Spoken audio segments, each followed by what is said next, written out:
Alors, pour la troisième vidéo de la thermodynamique, alors, l'ancienne vidéo, ou bien la vidéo précédente, on a parlé de c'est quoi la première loi de Joule. On a déjà énoncé cette loi, mais sans énoncer le nom. Donc, la première loi de Joule, la variation d'énergie interne ne dépend que de la température. Alors, on écrit DU, la variation d'énergie interne, est égale à CV dt. Ça, c'est la première loi de Joule. Alors, la deuxième loi de Joule, c'est pour l'enthalpie. Ça, c'est pour l'énergie interne. On verra par la suite c'est quoi la deuxième loi de Joule. Alors, pour la quantité d'énergie échangée au cours d'une transformation, vous avez ces deux relations qu'on va utiliser. Alors, delta Q chez CV dt plus L dV, ou bien delta Q chez CP dt plus H dP, avec CV et CV CP sont les capacités calorifiques à volume. Alors, à volume et à pression constante. Celle-là à volume constant et celle-là c'est à pression constante. Alors, pour les gaz parfaits, alors, on va trouver par la suite ou bien dans les exercices que L va être égal à P et V va être égal à moins L, pardon, et H va être égal à V. Alors ça est valable uniquement pour les gaz parfaits. Alors finalement, on va écrire donc CV dt plus P dV et là, on va écrire CP dt moins V dt. Voilà les deux expressions de la quantité de chaleur échangée au cours d'une transformation. Et la deuxième loi du Joule. Alors, par exemple, si j'ai pas donc delta Q est égal à, on a trouvé delta Q est égal à CV dt, ça il faut prendre ça par cœur, CV dt plus PdV, et on a delta Q égale à CP dt plus moins V dt. Alors je fais l'égalité entre les deux. Alors CP dt moins V dP est égal à CV dt plus P dV. Alors je vais réarranger cette équation.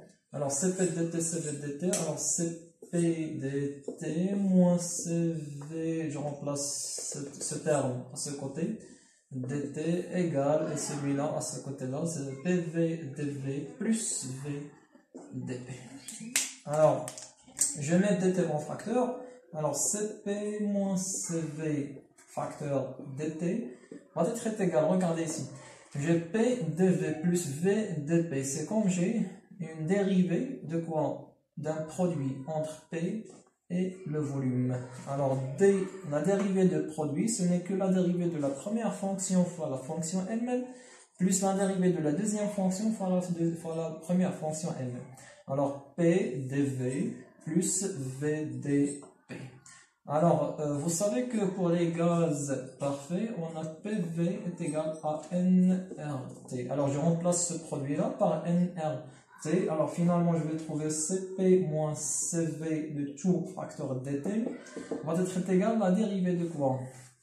La dérivée de nRT. Alors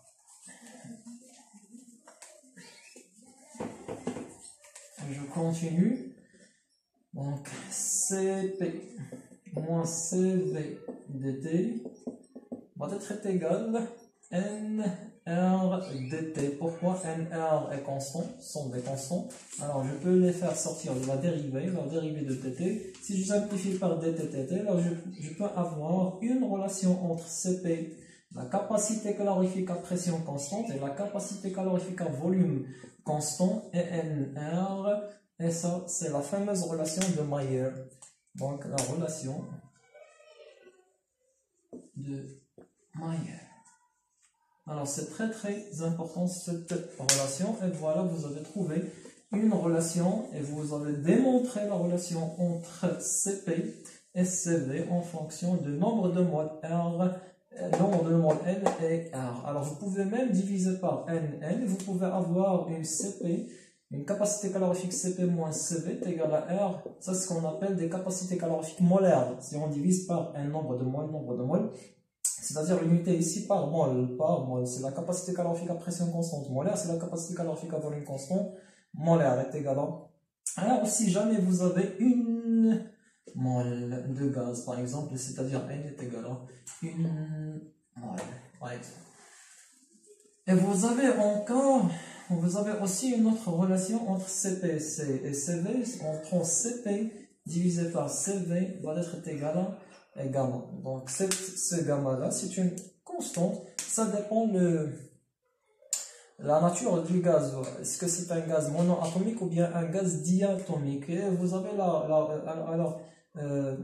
je me rappelle que gamma, je pense, est égal à 1,4. C'est toujours supérieur à 1, c'est-à-dire que Cp est supérieur à Cv. Supérieur à Cv. Voilà les deux relations qui sont très importantes pour nous. La relation entre Cp et Cv, la relation en fonction du nombre de moles, et la relation entre Cp et Cv en fonction de gamma. Alors, de ces deux relations, on peut aussi trouver ou bien démontrer d'autres relations de Cp et Cv en fonction uniquement de gamma et R et quantité de matière. Sachant qu'on a trouvé que Cp moins Cv est égal à NR, on a trouvé que Cp sur Cv est égal à gamma. Alors, par la suite, si je prends celle-là, alors je peux écrire que Cp est égal à gamma Cv et je remplace Cp par gamma Cv. Donc, va être gamma Cv moins Cv va être égal à NR. Alors, je mets Cv en facteur gamma moins 1 est égal à NR. Et voilà, Cv en fonction de gamma NR est égal à NR sur gamma moins 1. Alors, c'est très utile aussi. Alors, si je remplace ici Cv par NR sur gamma moins 1, alors j'utilise celle-là. Alors, j'ai Cp moins N, je remplace Cv par NR sur gamma moins 1 va être égal à NR. Alors, je peux faire sortir Cp de là. Va être égal NR sur gamma moins 1 plus NR. Alors, si je multiplie par gamma moins 1, là, alors, je continue ici. Alors, va être Cp est égal. Alors, NR, facteur 1 sur gamma moins 1 plus 1. C'est quoi NR facteur? Alors, je mets le même dénominateur, gamma moins 1 plus gamma moins 1, simplifier 1, va être donc finalement, je trouve Cp égale à NR fois gamma sur gamma moins 1. Regardez la seule différence entre les deux, Cv est égal NR sur gamma moins 1 et Cp est égal à NR gamma sur gamma moins 1. C'est le seul constance gamma qui est ici. Et voilà, vous avez trouvé maintenant les relations entre Cp et Cv et gamma et nombre de moles. Alors maintenant, on va déterminer quoi? On vient démontrer la loi de Laplace. Cette loi est très importante pour une transformation adiabatique, uniquement pour une transformation adiabatique. On sait que pour une transformation adiabatique, la quantité de chaleur échangée est nulle en cours de cette transformation. Alors je vais utiliser cette relation. Alors delta Q est égal à Cv dt plus P dV. Alors pour Cp L dV, alors pour les gaz parfaits, on remplace L par P. Alors cette quantité est nulle. Pourquoi? Parce qu'on travaille au cours d'une transformation adiabatique. Alors, pour un gaz parfait, on sait que PV, donc nRT, on sait que PV est égal à nRT. Alors, je remplace P par nRT sur le volume. Pourquoi? Parce que ici j'ai dV. C'est pourquoi je cherche V ici. Alors, va être delta Q est égal à CV. CV, on a trouvé déjà CV en fonction de gamma. Et N nombre de moles et R. Alors, on a trouvé que CV est égal à NR sur gamma moins 1 fois dt.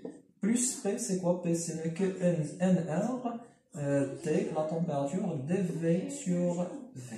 Alors, maintenant, les choses seront simples.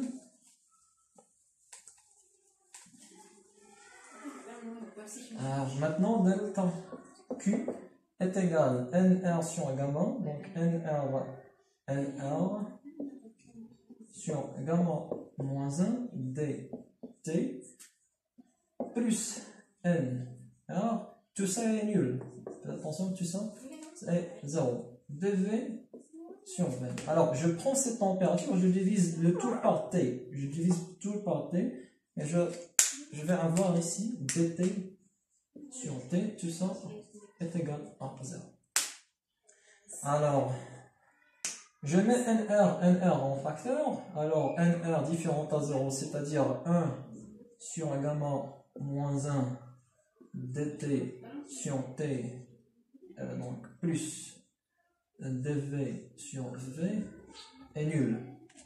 Je mets NR en facteur, NR divisé 0 divisé par NR est 0 aussi.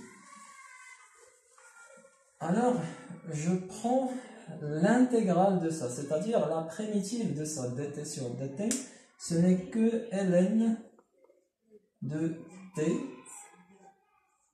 1 sur gamma moins 1, plus ln de v est égal à 0. Et je multiplie ici, pour simplifier la tâche, pour faire des choses très simples. Alors, je multiplie ici par gamma moins 1 et ici par gamma moins 1. Je vais avoir ln t plus gamma moins 1 ln de v. Ça, c'est pas constante, c'est pas une constante. Donc, la primitive de 0, c'est une constante. C'est pas 0, c'est une constante, pardon. Donc, la primitive de 0, c'est une constante, est égale à une constante. Même je multiplie par gamma moins 1, gamma moins 1 fois une constante, c'est une constante. Voilà, finalement. Alors, gamma moins 1, lnv, on sait que n ln de a est égal à ln de a à la puissance n. Je peux utiliser cette propriété pour ln. Alors, je vais avoir ln de t plus ln de v, le tout à la puissance gamma moins 1 égale à une constante. Et j'ai aussi une autre propriété pour ln, ln de a. Vous savez que ln de a plus ln de b est égal à ln de a fois b. J'utilise cette propriété aussi. Voilà, finalement, je vais trouver que ln de t fois v à la puissance gamma moins 1 est égal à une constante. Pour éliminer ln, je vais entrer quoi? Entrer l'exponentielle. Donc finalement, l'exponentielle de ln va être t fois v gamma moins 1 est égal à exponentielle d'une constante est une constante. Et voilà la loi de Laplace. Ça, c'est ce qu'on appelle la loi de Laplace. T v gamma moins 1 est égal à une constante. Tu peux jouer par cette loi pour n'importe quelle variable. En variable, par exemple, tu peux utiliser les variables t et v, même tu peux utiliser les variables pv. pv sera très simple. Pourquoi? On sait que pv est égal à nRT. Alors pour la température, si tu veux éliminer la température ici va être égale à PV sur NR. Donc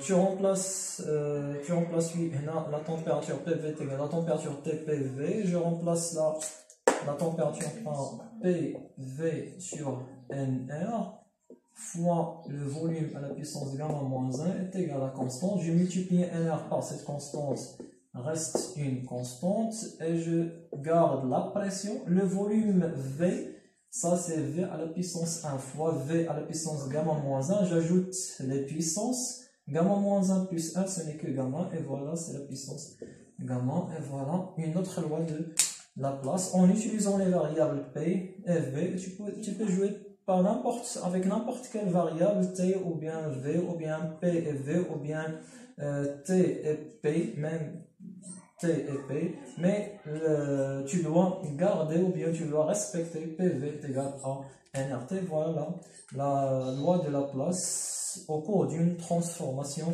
adiabatique, tu peux utiliser cette loi. Rappelez-vous, PV gamma égale à constante. Au cours d'une transformation adiabatique, PV, très simple, gamma est égal à une constante. Maintenant, je vous ai fait de gamma moins 1, voilà. PV gamma égale à constante. Et une fois que tu mets une transformation adiabatique, PV gamma égale à constante. C'est-à-dire, P initial, V initial, gamma va être égal P final, V final, gamma. تقلب على شنو هو الانكونيو عندك انت، واش عندك لا بريسيون انيسيال اللي هو انكونيو بيان لا بريسيون فينال ولا شنو عندك هنا بي 1 باغ اكزومبل دو 1 1 2 2 ولا ا دو ا à B, B, et ainsi de suite. C'est quelle transformation tu utilises pour, ou bien tu es en train à étudier pour retrouver la pression et le volume au cours d'une transformation adiabatique. On utilise la loi de Laplace. Transformation, par exemple, isobar. Je prends la transformation isobar. Isobar, c'est-à-dire la pression reste toujours constante le long de cette transformation. Alors, fait le Canadien, c'est mieux d'utiliser delta Q est égal CP dt plus moins V dt. Vous éliminez ce terme-là. Pourquoi? Parce que la pression est constante, c'est-à-dire que dp égale à 0. Et voilà, delta Q est égal à CP dt.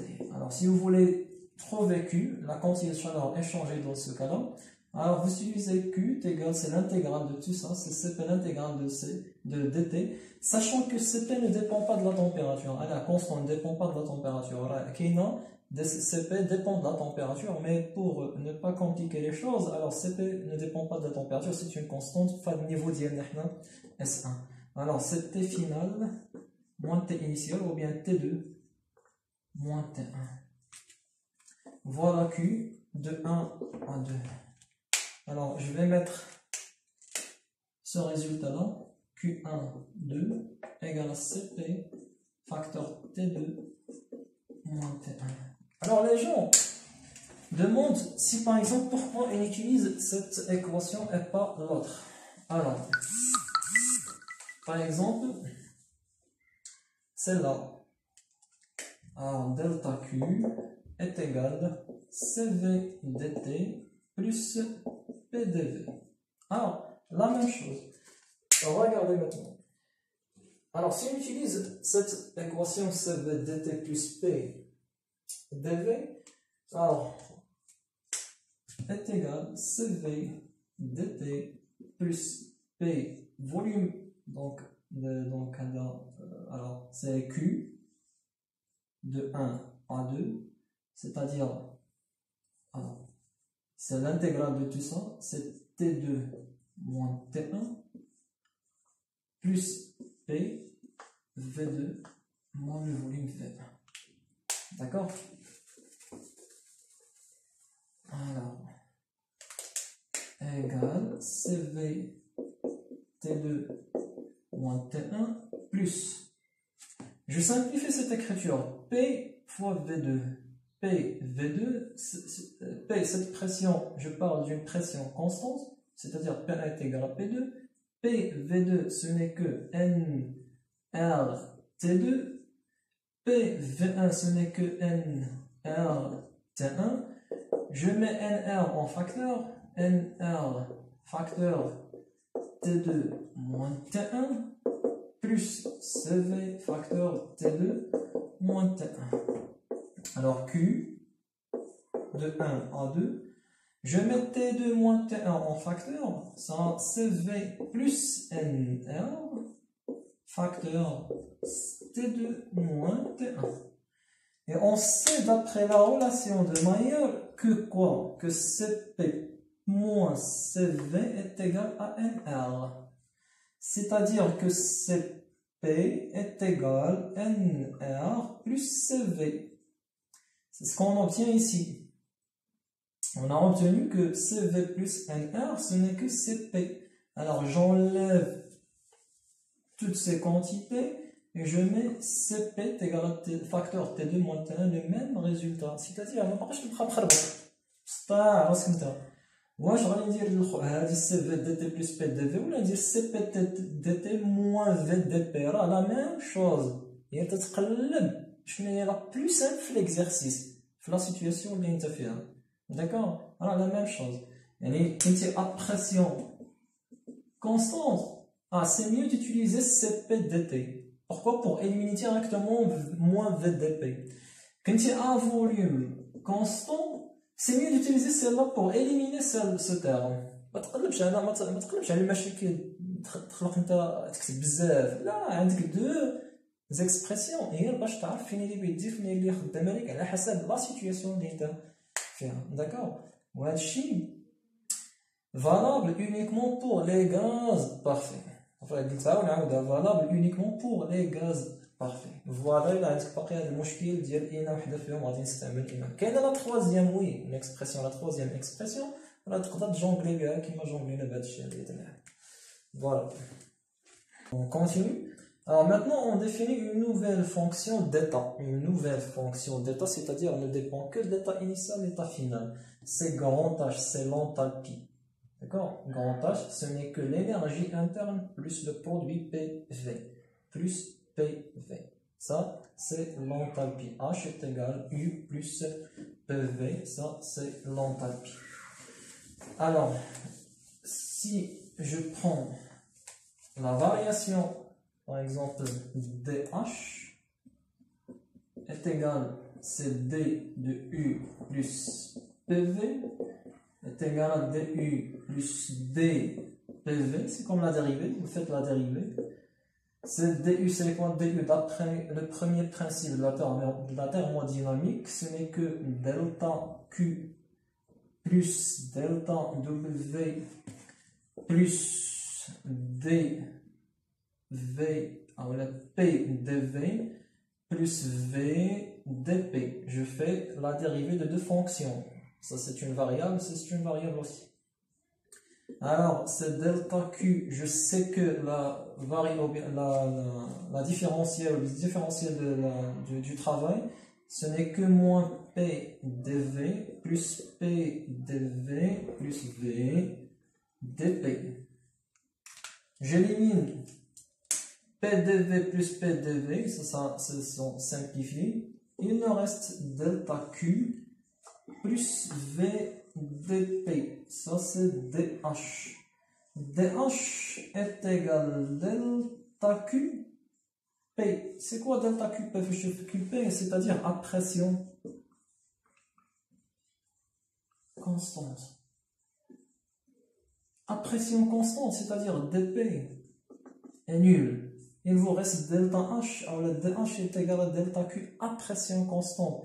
C'est-à-dire à pression constante est égal, c'est quoi delta P à pression? C'est égal à Cp dt. Et voilà delta H, DH, Cp dt. C'est-à-dire DH ne dépend que de la température aussi. Et voilà la deuxième loi de Joule. Ça, c'est la deuxième, c'est très simple. Deuxième loi de Joule. La deuxième loi de Joule dit que l'enthalpie ne dépend que de la température. C'est comme l'énergie, la variation de l'énergie interne ne dépend que de la température. Ça, c'était la première loi de Joule. Et voilà la deuxième loi de Joule. Maintenant, vous avez delta H est égal à delta QP.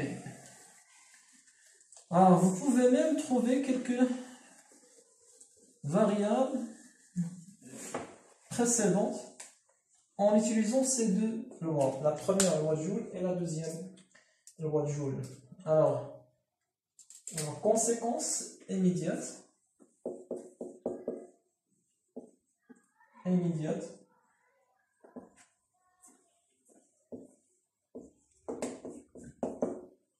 Alors, regardez maintenant. Delta, on sait que delta Q égale, c'est CV dt, plus L dV. On a vu que pour les gaz parfaits, L est égal à P. D'accord? L est égal à P. Et je sais bien que delta W est égal à moins P extérieur, bien sûr, fois dV. Alors, du, la variation d'énergie interne égale, d'après le premier principe de la thermodynamique, plus W, n'est-ce pas? Alors, va être égal à CV dt plus L dV moins P extérieur dV. Je mets dV en facteur CV dt plus L moins P, le tout facteur dV. Ça, c'est du. C'est la variation d'énergie interne. La dérivée de l'énergie interne, CV dt. Et on sait bien que d'après la première loi de Joule, que l'énergie interne ne dépend que de la température. C'est-à-dire, ce terme-là, c'est comme 0. D'après la loi, la première loi de Joule. C'est comme 0.